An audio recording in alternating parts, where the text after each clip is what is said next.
Another example of a function that is often coded recursively are factorials. Now, what exactly is a factorial? A factorial function tells us to multiply all the whole numbers from the chosen number down to 1.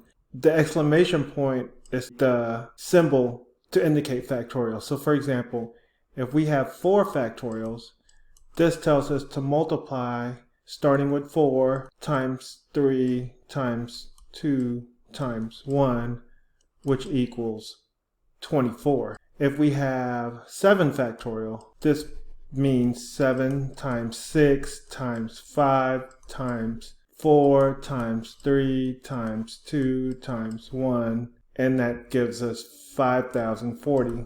Finally, 1 factorial is just 1. So what does this mean when it comes to coding? So for example, if we were to have our data and we enter that data in, let's just say data was 4, this would simply mean 4 times 3 times 2 times 1. This would always be our base case, and this would be our data. But data, we are always multiplying that to the number before it. So the number before 4 is 3. So we are essentially multiplying it to data minus 1.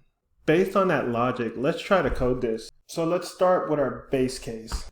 So our base case is if data is 1, then return 1. So now for our recursive case, else return data times factorial data minus 1. And that's it. And so let me call factorial of 5. And because this is an int, we're returning an integer number. We're going to store that into fact. And let me change this to fact. And we should get 120. If we were to do 4, we should get 24. Let's do 7 and we'll get 5040. Now let's trace this factorial function using a stack frame. But instead of factorial 7, I'm only going to go to factorial 4. And I went ahead and created a stack frame for main. And so on line 21, the factorial 4 is called. So I'm going to abbreviate factorial with F. And again, anytime a function is called, a stack frame is activated. So F of 4. So the compiler jumps into line 28 and enters the function. And it jumps to line 31 and checks the condition is 4 equal to 1. The answer is no. So it goes to line 37 where the recursive case is. And it's saying return data times. So it's going to return 4 times. And then it makes a recursive call again. Factorial 4 minus 1, which is 3. So F of 3. An activation record is created for F of 3. The compiler then goes back to line 28 and it checks the base case. Does 3 equal 1? That is a false condition, so it enters the recursive case. On line 39, the compiler returns data, which is 3, times, and it makes a recursive call, factorial 3 minus 1, which is factorial of 2. So an activation record is created for F2, and again, compiler goes to line 28 and enters the function. And on line 31, it checks the condition is 2 equal 1. The answer is no, so it jumps to line 39 and it returns data, which is 2, times the factorial of 2 minus 1, which is factorial of 1. And again, an activation record is created for F of 1. So the compiler jumps to line 28 and enters the function, and on line 31 it checks the base case. Does 1 equal 1? Well, the answer is yes. And so 1 is returned for F of 1. So F of 1, so this basically gives us 2 times 1, and F of 1 is popped off the stack frame. The control then returns to F of 2. The F of 2 resumes on line 39, and there's nothing left to do on line 39. And so it multiplies 2 times 1, so F of 2 is 2. So this becomes 2. So F of 2 is popped off the stack frame. The control then returns to F of 3 And f of 3 resumes on line 39. There's nothing left to do, so it multiplies 3 times 2, which is 6. So f of 3 is 6. F of 3 is then popped off the stack frame.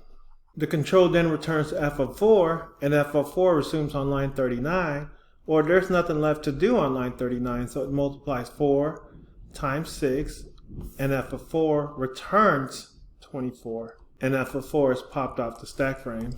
The control then returns to main, where the output is 24. Let me compile this one more time. And there it is, the output is 24.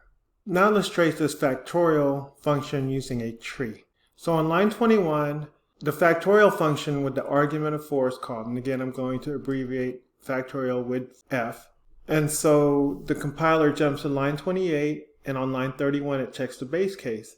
Is 4 equal 1? And the answer is no. So it goes to line 36, and on line 39 it returns the data, which is 4 times factorial data minus 1, so f of 3. The compiler then jumps back to line 28 and checks to see if 3 equals 1. The answer is no, so it jumps to line 39 and it returns the data, which is 3, multiplied by factorial data minus 1, which is 2.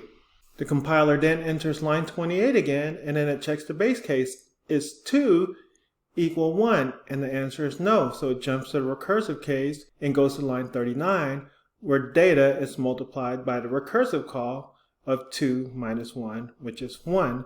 So here we're going to have 2 times f of 1. The compiler goes to line 28 and enters the function and checks the base case. Does 1 equal 1? And the answer is yes.